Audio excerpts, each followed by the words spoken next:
Hello, Yeah, Wendy? yeah, I'm Okay. here. Okay. All right, let's try this again and see if it works. Okay. It says I'm streaming live. All right, we're streaming live. Okay. Wendy just confirmed we're streaming live. I'm not seeing it live, but I'm going with what you said. First off, I just want to welcome you for joining us today and taking time out of your busy work life, and we very much appreciate it. First, let's just talk about your last bikepacking trip. Where did you go and how long were you gone? I mean, can we start with a century ride? Because I feel like Yes, it's kind of yes, they were yes. these bookend events that I felt very like I really needed your help for. And that was, I think, really what motivated me to sign up for the training. And my first, it kind of started from last year. I always try and ride my age. And last year I would have been 65. So I rode 65 miles and really bonked. I mean, I really felt like dead at the end. And I wanted to keep doing it. And I felt like, this is really the year to either do it or not. And then a friend of mine said, well, why don't you go for a century ride, because I had never done one before. And so I immediately signed up for an event and then kind of freaked out, not feeling like I was capable of it. And that was when I reached out to Marissa and to you. And that moment of finishing the century ride was really such a victorious an important goal for me. And I felt like after I did that, I could really do the tour that I did with my husband and 35-year-old daughter and her boyfriend. And so that kind of was, I felt like once I could do 100 miles, I could do anything. So, and we'd done a lot of touring before, but never with other people. It's always been my husband and myself. So there was a little bit more motivation. So this trip was intended to be 5 days through the Empire State Trail. My daughter lives in Brooklyn, so we started in the city and rode to, our first stop was Yonkers. And that was about, I think, 30 miles. And we got there at we brought all our gear, but decided, looking at the weather report, that we would stay rather than camping. And there wasn't a lot of camping available, that we would just book Airbnbs. So we had all our gear and made it to the first Airbnb, and it was raining. And that was the theme for the week. Oh, wonderful. The theme for a week. And that's kind of what it is like when you're touring. You really don't, you can plan and be in good fitness. I think that's so important. And I think one of the things that I really learned from working with you is just the importance of fueling and really being prepared, and metabolizing wise of hydration and nutrition. And that we took that on the bike trip too, even though we weren't quite sure, like we couldn't be as in control of those elements, but we did our best. And we made it to the second stop, which was Carmel, New York. It was about 50 miles.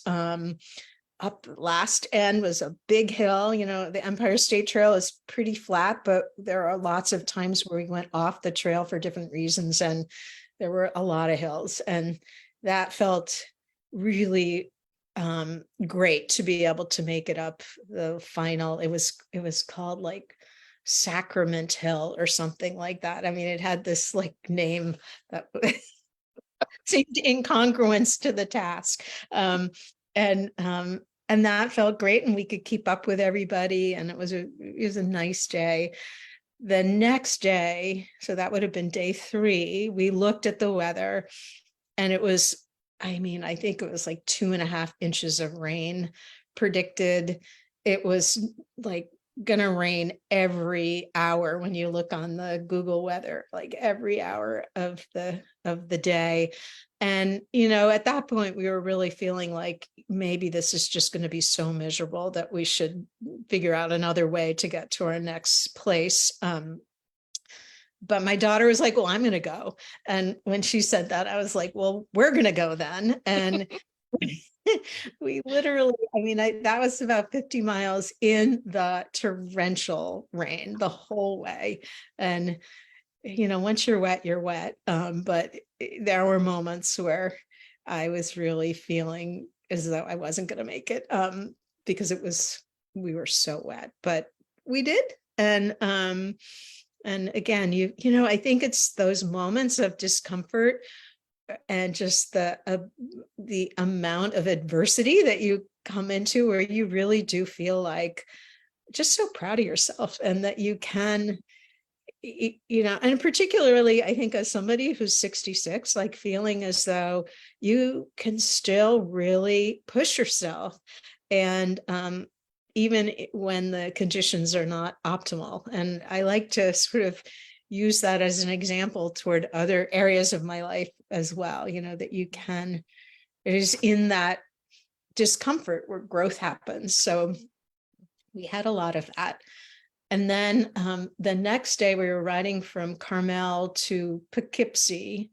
Oh no, that was the rainy day, going from Carmel to Poughkeepsie. And then the next day we were going from Poughkeepsie to Hudson, which was intended to be like a 70-mile day.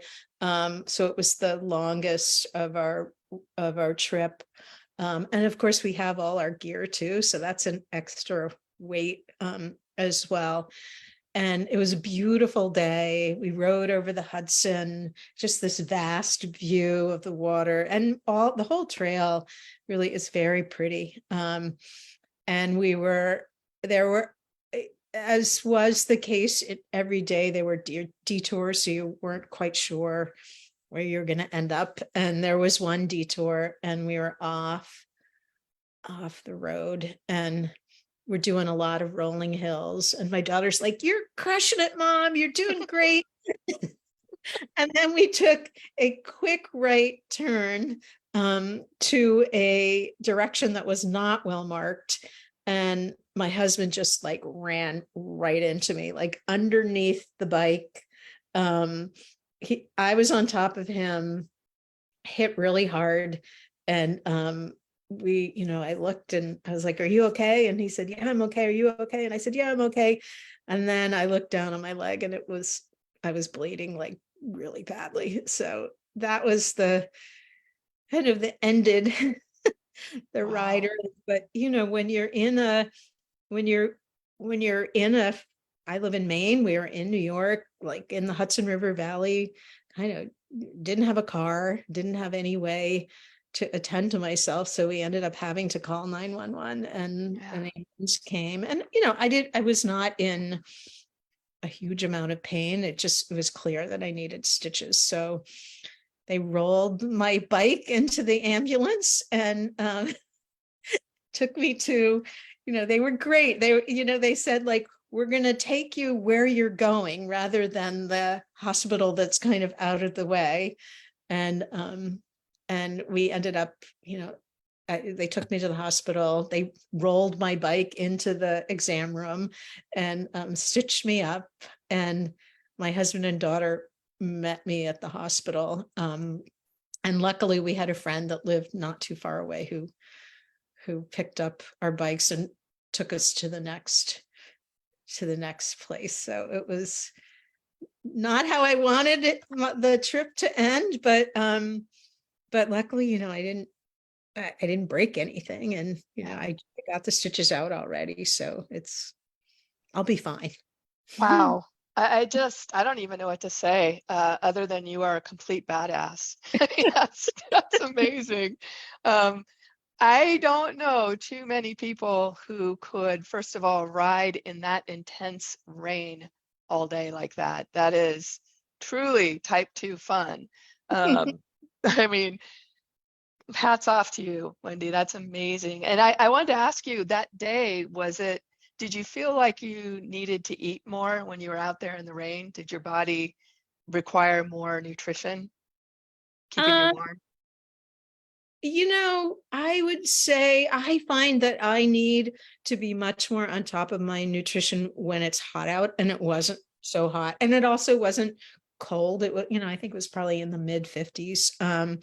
So not, I mean, we definitely ate, but I wouldn't say that I felt the need to eat more than what is my typical formula, which is like, every Mhm. hour something, and really keep on top of the hydration. God, it makes so much difference. Um, well, this is a hard question to ask because there sounds like there were a few. What was your hardest moment and how did you get through it? I think the hardest moment was when I got into the ambulance, the EMT, who was great, said, I said, do you think I can ride? Like, if they stitch me up, do you think I can finish the ride? We've got one more day. And she said, yeah, I think you can. And then the doctor said no. And I think that was the hardest, was being so close to the end and having to kind of bail with a day left. We were going to take the train, with our bikes back to New York City and then pick up our car there and drive back to Maine. So it felt a little unfinished. Yeah. Well, revenge will be yours next year when you do it again. Um, you rode with your daughter. What was that like? I mean, it was great. She Yeah. really, she used to work up at the bike shop in our town. So she's got a lot of history, but it had been a while since she'd been touring. So it was kind of, we motivated one another, and she is hot shit, like really so amazing. Because when we left at the hospital, she ended up riding by herself to the next location, which apparently the directions were really bad. And it was a really rugged ride for her, but she made it, and um, she's amazing. Yeah. Wow. Did she get her love of cycling from you or did you get it from her? When we moved to Maine 40 years ago, our first friends were Davis and Carla Carver, who own Bass Cycle Bike Man. They make titanium bikes. And at that point, it was mountain bikes were big. So we started mountain biking. And we took a break when the kids were, I have a lot of kids, and it seemed like it was hard to do as a family. So I think she came by it by herself, knowing that we had a history.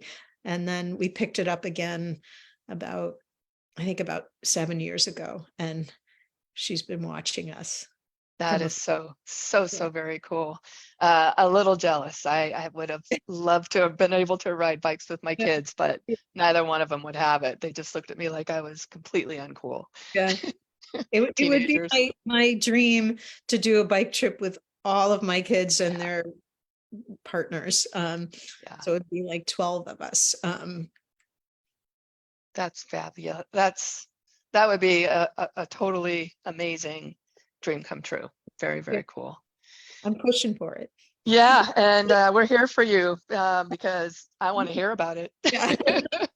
I want to do a live then too and get it right the first time. Um, so it sounds like you felt pretty well prepared with the training that we did together. And I very much appreciate you saying that because you were awesome. You did all of your workouts. You were very dedicated. You asked in crazy good questions. It was such a pleasure to work with you. And I wanted to make sure that I got an Yeah. opportunity to say that because it was my pleasure to work with you as well. Well, thank you. And I will note that I mean, I think we sort of reminisced about halfway through where I was feeling a little skeptical because I Yep. felt like I wasn't riding enough. I was used to sort of training for rides where you just ride a ton, and there was more weight training and strength training and intense bike trainings, and that was very foreign to me, and I really trusted you, and I'm glad I did. I absolutely remember that because you were just like, this isn't going to work. I'm not going to be ready. Um, and I love that you just believed in us and you kept your faith. And thank you. I really appreciate that. You and I, before we got on the call, were talking, you had mentioned something to me, and I wanted to bring it out to everyone in our community because cycling is such a fabulous community. Tell us about warm showers, what we were talking about. That just Yeah. sounds so awesome to me. So Warm Showers is a community. It's throughout the world. So you have, you can find warm shower hosts in Sri Lanka, all over the world. And it's a community set up for cyclists who are touring, who are looking for fellow cyclists to stay with. And sometimes, sometimes they provide a place to camp. Sometimes that's all. Sometimes they provide a bed. Always a warm shower is the sort of the expectation. And we had a guest over. He was here Saturday night, and he was just, one of the great things about this community is you just meet all these cyclists from all over the world. We had two young women from Poland last month who didn't speak English very well because they're from Poland. But you can still create like connection there. And it's great to hear the stories and so inspiring. Like this guy was, he had cycled in like Kosovo, throughout Europe, and he was hoping to cycle this winter in Sri Lanka. So that was his, which is beyond, I think, what I would ever do, but it just gets you thinking, of what are the, to think big. I love that. And I think any of us who've been around in this community for any length of time will have to absolutely agree with you that cycling truly is a worldwide community and family. And everywhere you go, you're going to find like-minded folks. And absolutely, people nowadays are looking for community, and here we are. We have it. Wendy, thank you again for joining us today. Thank you. And I appreciate your time and your patience with all my rushing around trying to get it set up. And have a wonderful rest of your day. And thank you again. Oh, thank you so much. Yep. Take good care. All right. Thank you. Bye, everyone. Talk to you later. Bye-bye.